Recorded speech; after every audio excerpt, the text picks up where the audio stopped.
Les amis, bonjour à tous et bienvenue dans une nouvelle vidéo. Aujourd'hui, je me trouve à Hangzhou, ville de 10 millions d'habitants, capitale de la province du Zhejiang. Et pour arriver ici, je vous épargne les détails, mais j'ai eu le même traitement qu'à Suzhou.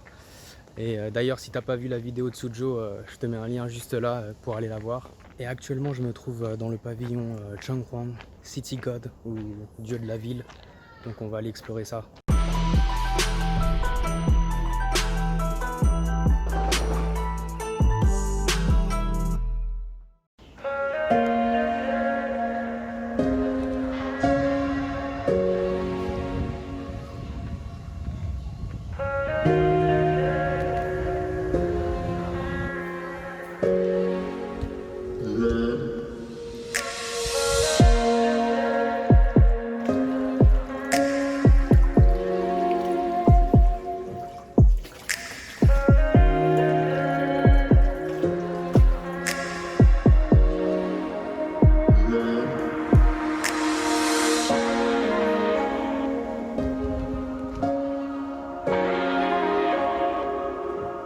Le pavillon Changhuang a été construit en l'honneur d'un juge qui s'appelait Zhou Xing, qui a vécu à la fin du XIVe siècle.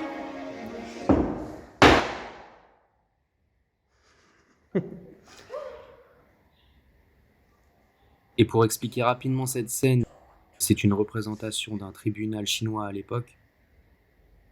Et le juge, pour rendre son verdict quand il a pris sa décision, il envoie une petite baguette en bambou comme ça sur le sol. Et ça donne souvent lieu à une exécution comme dans la série chinoise Bo Ting Tian.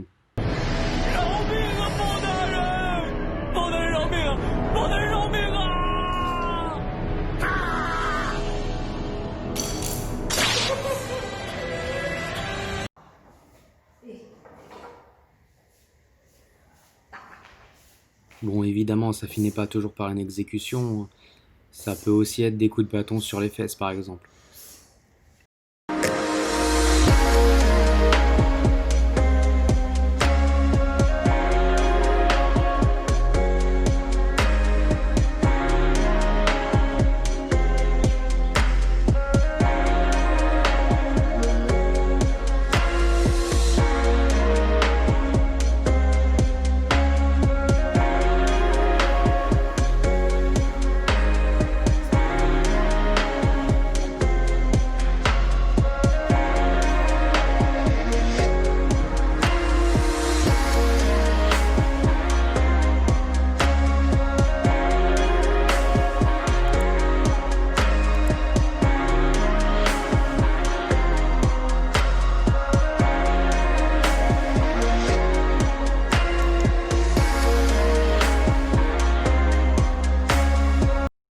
On se retrouve sur la colline de Wushan, c'est la seule colline dans le centre-ville de Hangzhou. Et du coup il y a pas mal de temples, il y a pas mal de choses à voir et c'est parfait pour la randonnée en fait. Il y a plein de trucs à voir et à explorer. Il y a aussi des espèces de grottes, de caves, donc c'est assez cool.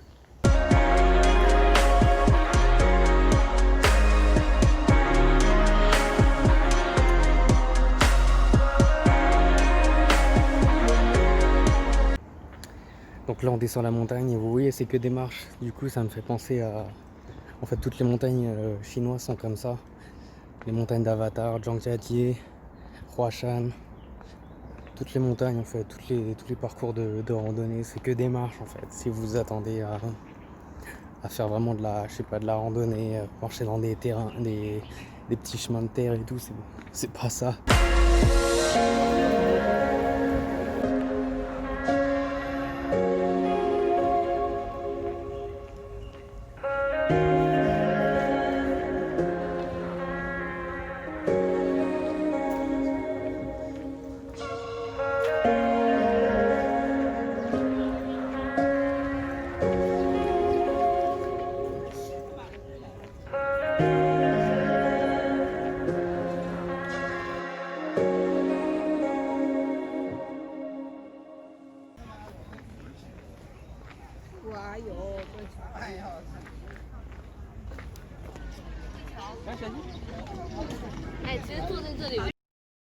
Les amis, deuxième jour.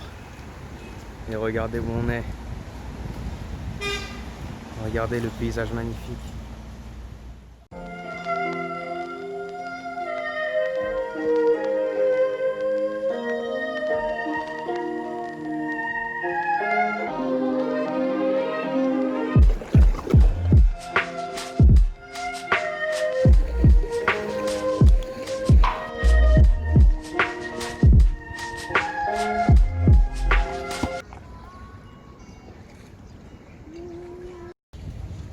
Et si vous venez à Ranjo, évidemment, l'attraction numéro 1 à faire, ça sera ce lac.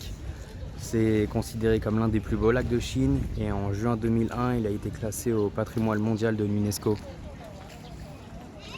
Et ce lac est super grand, il a une superficie de plus de 6,5 km². Autant dire que faire le tour à pied, c'est presque impossible. Mais il y a plein de trucs à faire autour du lac si on n'aime pas juste tourner autour d'un lac. Et comme vous voyez, il y a des montagnes aussi, donc des montagnes avec des pagodes au sommet et plein de sites historiques, donc c'est vraiment pas mal. Et là-bas en face sur l'île, on a la vue qu'on a sur le recto des billets de 1 yuan avec les petits trucs qui sortent de l'eau là. Je vous mets un billet de 1 yuan pour comparer, mais croyez-moi, c'est la vue. C'est juste qu'il faut prendre un bateau et qu'il faut traverser pour aller sur l'île d'en face pour prendre la photo. Là du coup on n'a pas le temps, donc je vous le filme de l'autre côté de la rive.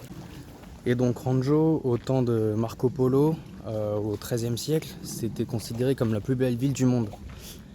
Et parce que oui, Marco Polo, il est venu en Chine, il est venu à Ranjo, et c'est là qu'il a découvert que les Chinois, ils mélangeaient de la farine avec de l'eau, et qu'ils faisaient des longs fils qu'ils appelaient mientiao, qu'ils mangeaient. Il a ramené ça en Italie, et après les Italiens, ils ont cru qu'ils avaient inventé les pâtes.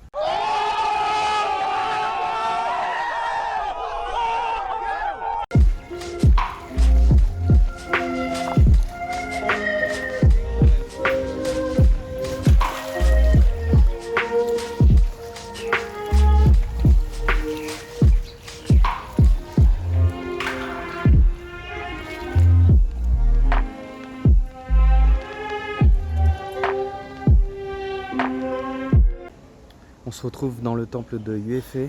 Donc Yue-Fei, c'était un général, un militaire, un ancien militaire, qui est maintenant considéré comme un héros national chinois.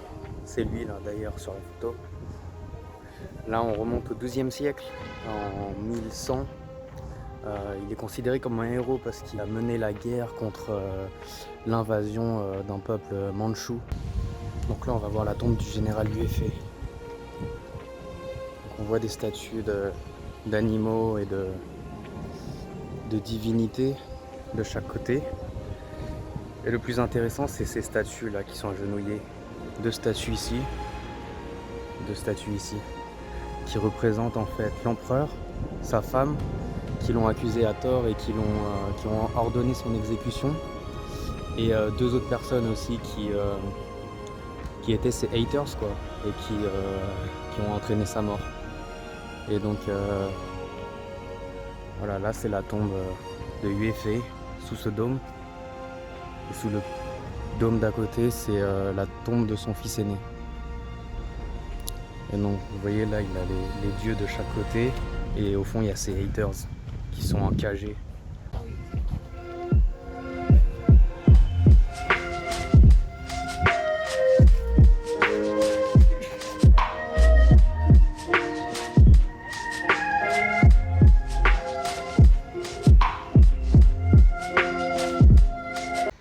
T'imagines, c'est comme si tu mettais un pouce rouge sur ma vidéo, que tu te retrouvais comme ça à mon enterrement. Du coup, je t'invite à mettre un pouce bleu et tu finiras comme ça.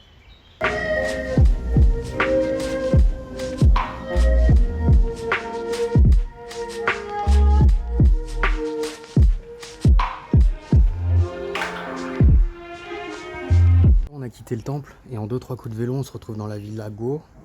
C'est une villa qui a été construite par un ancien marchand de soie.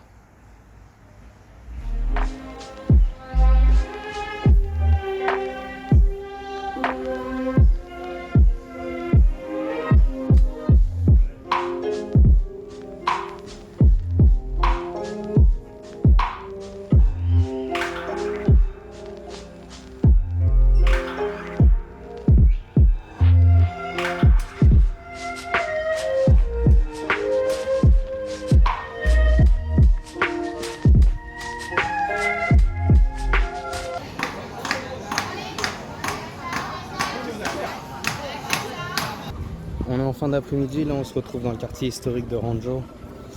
Et il y a plein de petites boutiques dans cette rue qui a gardé en fait son aspect d'origine.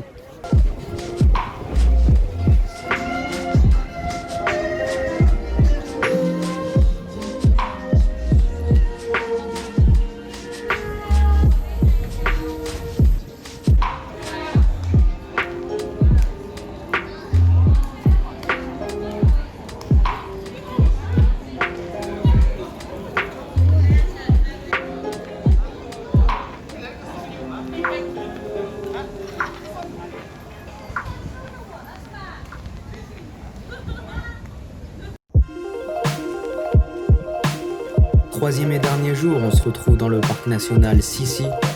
Donc on est toujours à Ranjo, mais là on est tout à l'ouest de la ville.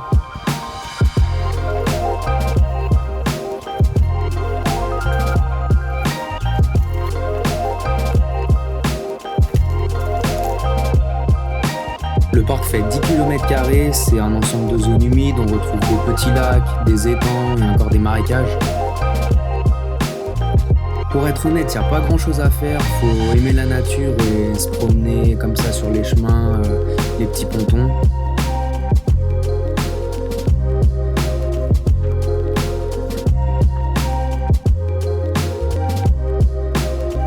Mais l'ancien village vaut quand même le détour avec sa grande richesse culturelle. C'est le berceau de l'opéra chinois du Sud. Le village est aussi connu pour entretenir la tradition du Dragon Boat Festival, un genre de pirogue avec des têtes de dragon qu'on utilise pour faire des courses ou pour faire des joutes nautiques.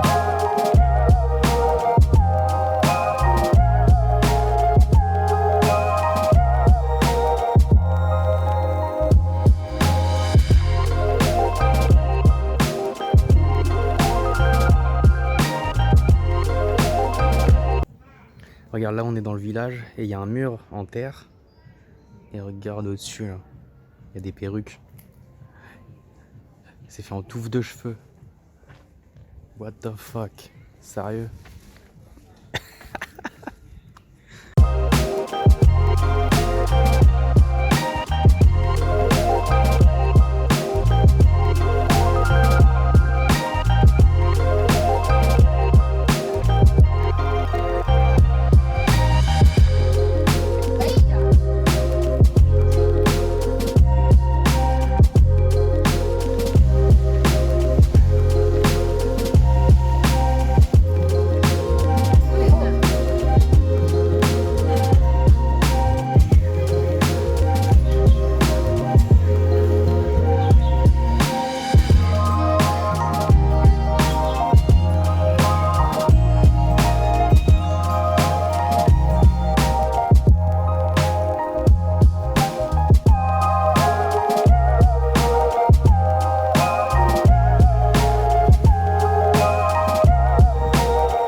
Ce qui est marrant avec ce récipient, c'est qu'il s'appelle Mautis, ce qui veut dire le chat meurt de colère.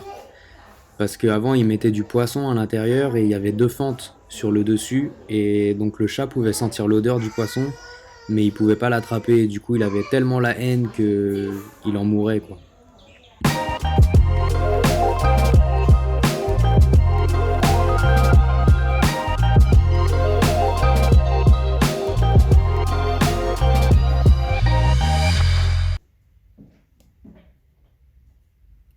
Et dans cet ancien village de pêcheurs, on cultive les vers à soie.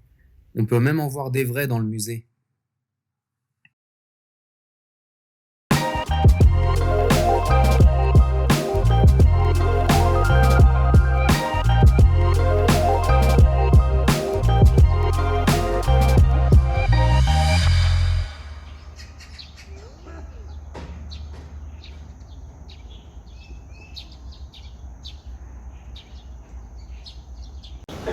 Les amis, on s'apprête à partir, direction Rangshan, les montagnes jaunes. Mais ça sera dans la prochaine vidéo. En attendant, n'hésite pas à mettre un j'aime, à laisser un commentaire et à t'abonner à la chaîne. Et on se dit à bientôt.